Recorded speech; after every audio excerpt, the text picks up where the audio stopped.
Nicolette, and today Brian and I are here with Zusha Golden. He is a photographer who's here to talk to us about all things photography. Hello, thank you so much for joining us. Hi, Nicolette. Hi, Brian. Thank you so much for having me. It's really nice to join you guys today. So Zusha, tell us a little bit about yourself and your journey to photography. I know you've been doing this. You recently moved, didn't you, to California? Yes, so I was born and raised in Brooklyn, New York. I'm the youngest of 10. I have always, as far back as I can remember, I'll tell you a really quick story about what really got me into photography. Let me take you back to when I was 7 years old. It was my brother's wedding in Montreal, Canada. My dad purchased for me this really crappy point-and-shoot camera. It's really small, point-and-shoot, just to go around, take photos, have fun. So throughout the entire wedding, I went around to take photos of the bride, the groom, the guests, everybody. And then come the end of the wedding, and then I realized I forgot to insert my SD card. So I've always loved doing it as far back as I can recall. But around 3 years ago, I purchased a professional camera, and it started, and then I started taking it seriously from there. So tell us a little bit about, you do specialize in headshot photography, correct? Correct, yes. Tell us a little bit about that. Go ahead. Headshot and portrait photography, still life, people basically. People. Okay. So if somebody's just starting out, right? What do we tell them? What kind of advice do we have for them in terms of tips, equipment, and anything that you think a beginner would need to get started? It's not necessarily about the equipment. It's more about perfecting your craft and training your own eye. If I give my equipment to someone who's not a photographer, they won't get the great results. If I give my equipment to someone else who is a photographer, another photographer, they're gonna have their own vision, their own style, their own everything. So I'd say the best way to perfect your craft and to become good at what you do is through practice. It's just learning, right? The difference between a professional and an amateur is someone who just did it 10,000 hours. So I'll just tell you what I did. So after I purchased my camera 3 years ago, I texted every friend I had, all my family members, and I got them all to line up to model for me so I can do photos of them. So that did two things for me very well. One, it helped me train my eye better, so I learned more about it. And the second thing is to help me build a portfolio. The best thing you can do is just to shoot every single day. Also, YouTube tutorials. You don't necessarily have to go to a photography school or to college when you have a surplus amount of information on the internet, especially in visual format via YouTube. So you're self-taught then? Self-taught, yeah. It's I mean, Brian, I don't know if you took a peek. I mean, your photos are fantastic, and you're self-taught. That's awesome. Thank you. How do you also, you talked about photographers, they could have your equipment, right? But they haven't trained their eye. Now, how do you also figure out your own style, right? Because, every artist has their own sort of style of art, right? And you're doing these still lifes or these portraits. How do you what advice can you give on finding your style? That's a great question, Brian. That's honestly a great question. Well, I'll give you an example. When I was looking up how to professionally retouch portraits, so I noticed that to do one thing in Photoshop, there were 4 different ways to go about it. So what I did was I watched multiple videos on the same which reached the same goal. Let's say that there's in photo retouching is something called dodge and burn, which is basically contouring, like shadows and highlights. There's multiple ways that you can create create a finished product in your editing. So I guess it's just either merging them to see what works for you, or just using your own creative juices to regarding shooting or in editing, to just conjure up your own niche. I guess. I mean, because you get inspired. I've seen some of your work where, you know, you're just kind of walking by something and you're shooting someone in a certain setting. So what is that inspiration? You know, what is it about that setting that makes you say, oh, this would be great? So many of my natural light outdoor shoots, I'd literally be with a client, and I'd be like, okay, I'd be like, we have this amount of perimeter we're in, like a certain amount of blocks. Let's literally just walk the streets and find cool backdrops and find cool places we can use cool angles and create beautiful photos. So many of my shots, it's really just, it wasn't planned regarding the background. Like, we just walked and found it, and like, we'll be walking down the street and I'll be like, wait, that looks amazing. Let's go there. But if it's more like social media star type of photos, or more like outdoor natural light headshots, that people want to be more like approachable than like very like formal in studio, then a lot of times we'll be just like, let's walk the streets, find cool backdrops, find cool places that we can shoot at. That's kind of like a walking photographer. Just honestly, yeah. Well, that's also cool because it's sort of like real-time creativity, right? You have the person in front of you, you have that setting, like what works, and that's you know what is. I think that's actually a really cool, compelling thing about some of your portraits that you've taken. And you mentioned thank LinkedIn, you.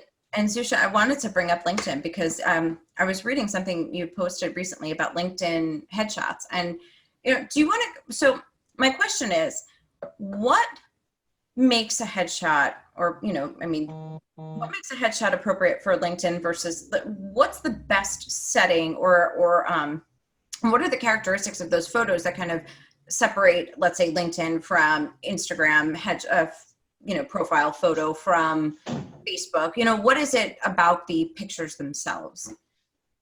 So let's just talk about style of portraits for a second. When you're content creating, right?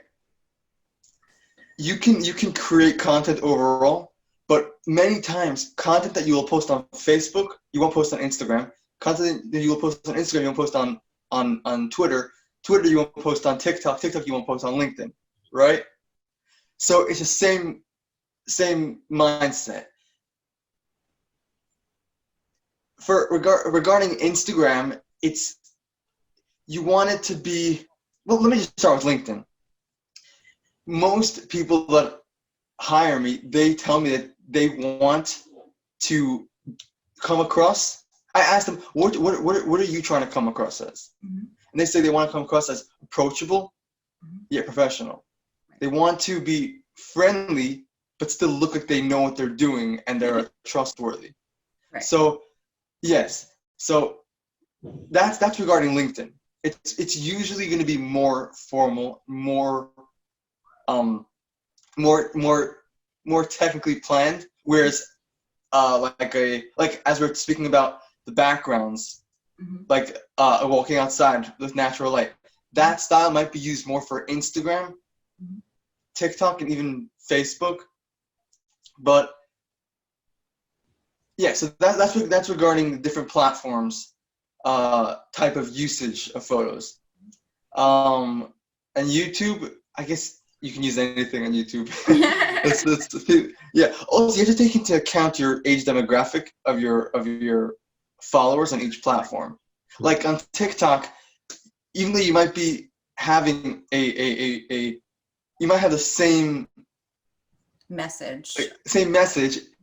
Your followers on TikTok are going to be probably a lot younger or different than on LinkedIn, and so using the same, like, let's say you have like a authoritative like stance on LinkedIn, which is professionally and approachable, you might want to go for something more lax and even more approachable on TikTok and even Instagram. Does that make sense? Yes. Yeah. So how important is other imagery also around, so on LinkedIn, right, it's not just your headshot, there's also like your background image and some of the other images you use. How important are those also? Should they keep in the same style as, if you're very professional, in LinkedIn, should it keep in the same style? Is that important when you're using different images in the same channels? You're saying can you use the same like headshot you use on LinkedIn for other? No, what I'm saying is like, think about it this way, right? On LinkedIn, you have your headshot, but then you also have your banner up top, right? Yeah. Should you keep the style of imagery the same, right? Within this channel, sort of like even almost some consistency to like if you're on Instagram, right? You may be posting a lot of photos, keep it somewhat consistent across the board, or is it okay to be diverse? Or That's a great question, Brian. So I'd say to induce brand recognition, Mhm. it's probably best if you keep the same style consistently over all platforms. That way, people that are following you and people that know your brand can recognize you easily. So I'd say it's probably style within those brand guidelines. Then I see. Yeah. Like you can use. Let's say you have a banner. For example, I have a logo which I'm actually not using on my LinkedIn as my banner photo, but I have that logo. It's in multiple different colors, meaning like the background. So I can change things up for, let's say, Instagram doesn't have a banner photo, but if I want to make a post about it, or other platforms, it's the same logo but with something different, just to spice things up while still putting out that great familiarity. So that way there's trust. So let me ask you, what are some techniques that are simple enough for people, whether it be, angles that you use or, editing techniques, anything that's really actually very simple for users who are not familiar with any of this, that can really transform your photography? Yes. So let me just give you a really cool example, which a lot of people know, a lot of people don't. Notice that when you watch a movie, whenever they're trying to show someone is in power, they're gonna come from a down up angle of that person. So whenever you're watching a film, if you see two people in a conversation, right, and they want to show that this person right now is the one in power, they're gonna take the angle from down up, from behind the person's head. So that way they're looking down on them and they're looking up. It's just simple mind, like psychological tricks. Mm-hmm. Likewise, if they want to show someone's insubmissive or they're failing, like you always see, like when the superhero's doing bad and the villain's succeeding, they're gonna put the camera behind the villain's head from down up, and the superhero is lower down. It's simple mind tricks. So same too if when it comes to headshots, based on how you position and I don't mean like going down or going up.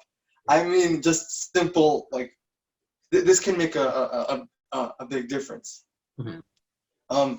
That's one technique which you have to see what works with. You have to discuss with your client, model, and person you're shooting with.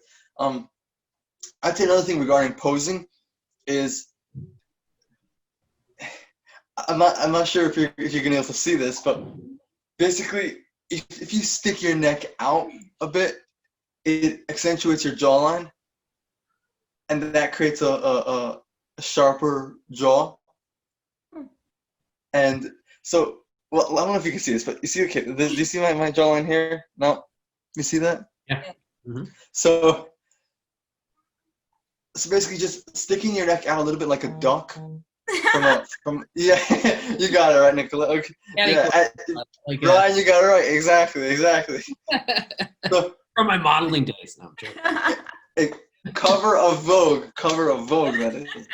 So that's another thing that's another posing trick, which that's everyone does that, and it helps a lot. It helps a lot. And Honestly, just YouTube tutorials. You can learn so much from that. It's incredible.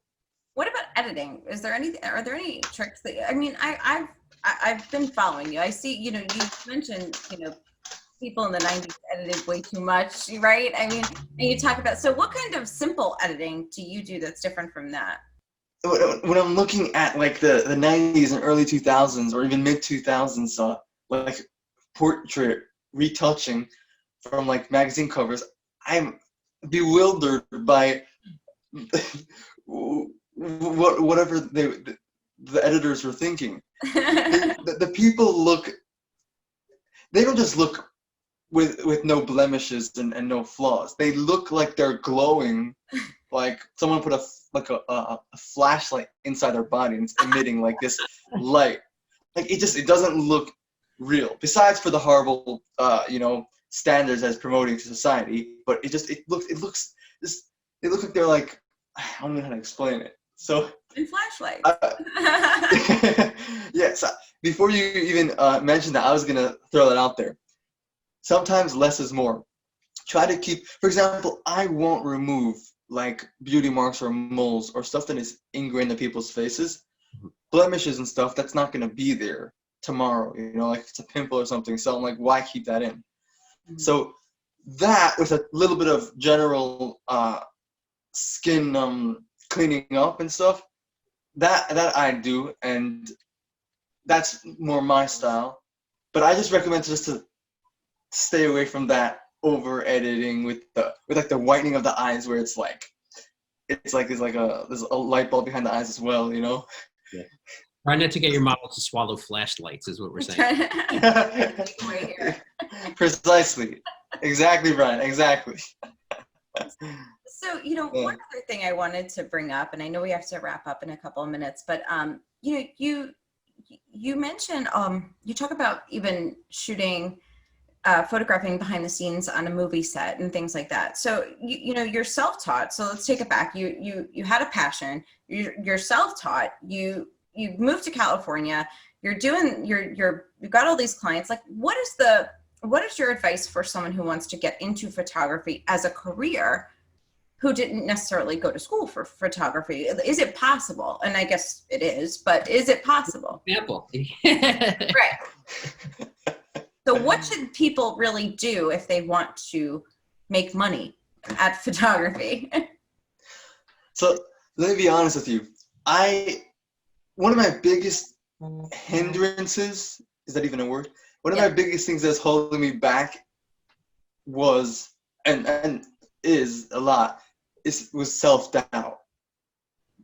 We are all our own biggest critic, and so we always see the flaws first thing right away, even if it's not necessarily to the point where it's so big, like in our own heads.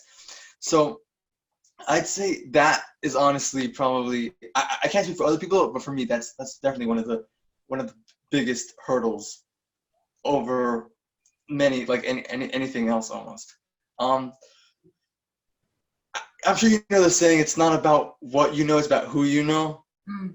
That's, especially in this industry, it's networking is of absolute importance. It's a must. You have to meet new people, be genuine, authentic, and just wait for them to walk by because you'll hear them. It's my nephew screaming.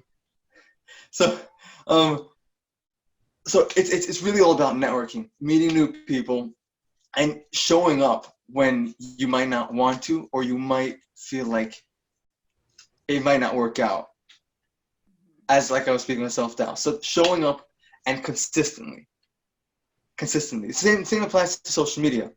You have to grow, you have to show up consistently. Whether you post once a day, 3 times a day, once a week, or twice a week, your followers have to be seeing a post from you whenever you post. Whenever like you're scheduled to post consistently.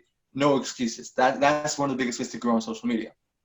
Is social media one of the ways that you've been able to raise awareness about you as a photographer? Is that one of the keys? 100%. Look, nowadays, many times when actors go to casting directors to get cast in different shows and whatnot, casting directors sometimes don't even look at their resume unless they have like 10,000 followers. Mhm. So I'm not pro that, but the times are changing, the industries are changing. Social media became an actual, aside from just getting your name out there and getting your brand awareness and whatnot, it became like an actual respected entity. Right. So definitely, if you don't think you need a social media presence, it's a must. And I also DM. Let's say, okay, I watched a TV show with some actors, right, a few years ago, and I searched up their names on Google and I DM'd them on Instagram, and I'm like, hey, my name is this, and that. You know, love to do a shoot. I just pitched myself basically, and some said yes, most said no, Mhm. and that's how I built my portfolio off of less just photography, but also with photography with familiar faces. So that raises brand value and brand credibility. So social media is definitely a big and important way to acquire clients and get your name out there. And one last thing about that, I'd say the biggest and scariest thing about doing that and reaching out to people and networking and whatnot is rejection. People feel like when someone says no, they're saying no to you. They're saying no to you as an individual. They're not. They're saying no to your service or your product because they might not need it because of a myriad of different reasons. So if you can overcome rejection, then you can overcome it all. Well, I'm so upset that you're not in Brooklyn anymore. We're in New York. I'm in Queens. Brian's in Long Island. We could have used a photographer about now. So we Well, actually do need a photographer. To be honest with you, we have to update our. Well, I am coming back to New York sometime. I'm not sure yet because Yeah, with everything going on too. yeah, so like I'm not sure. My family all lives there, so of course I want to go back and visit and you know do some work on that. But whenever I do come back, we definitely at least have to meet up for coffee. Yeah, absolutely. Great. And people in New York or in the Northeast, when he Yeah. comes back, we will let you guys know. So you guys could, So Zusha, let everybody know where they can find out more about you and your services. Yeah, so let me just, I guess, start with my LinkedIn. It's Zusha Golden, ZUSHAGOLDIN. That's really my name across all platforms: TikTok, Instagram, YouTube, LinkedIn, Facebook, Twitter. It's all Zusha Golden, and I get my website as well. It's ZushaGolden.com. So that's how you can find me. Easy as pie. That's awesome. Well, thank you so much. It's awesome what you're doing, and I really do love your work. Thank you. Thank you for having me, Nicolette and Brian. It is really nice talking with you guys.